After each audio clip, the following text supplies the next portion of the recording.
when we've done this previously. Full carbon fibre chassis.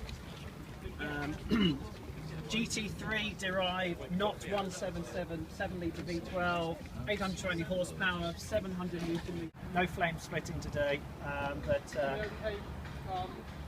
Video, absolutely, just YouTube away. Don't mind this one.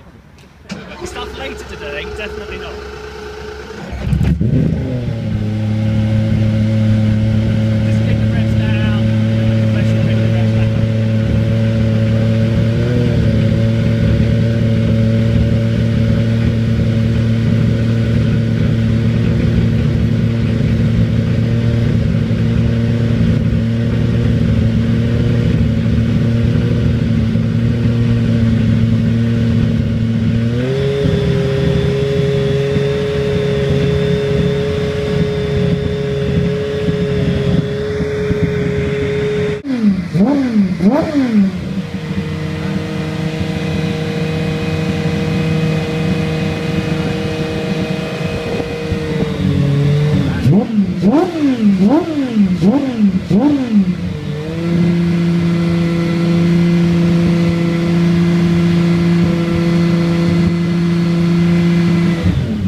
Nearly enough downforce at 200 mile an hour to drive upside down.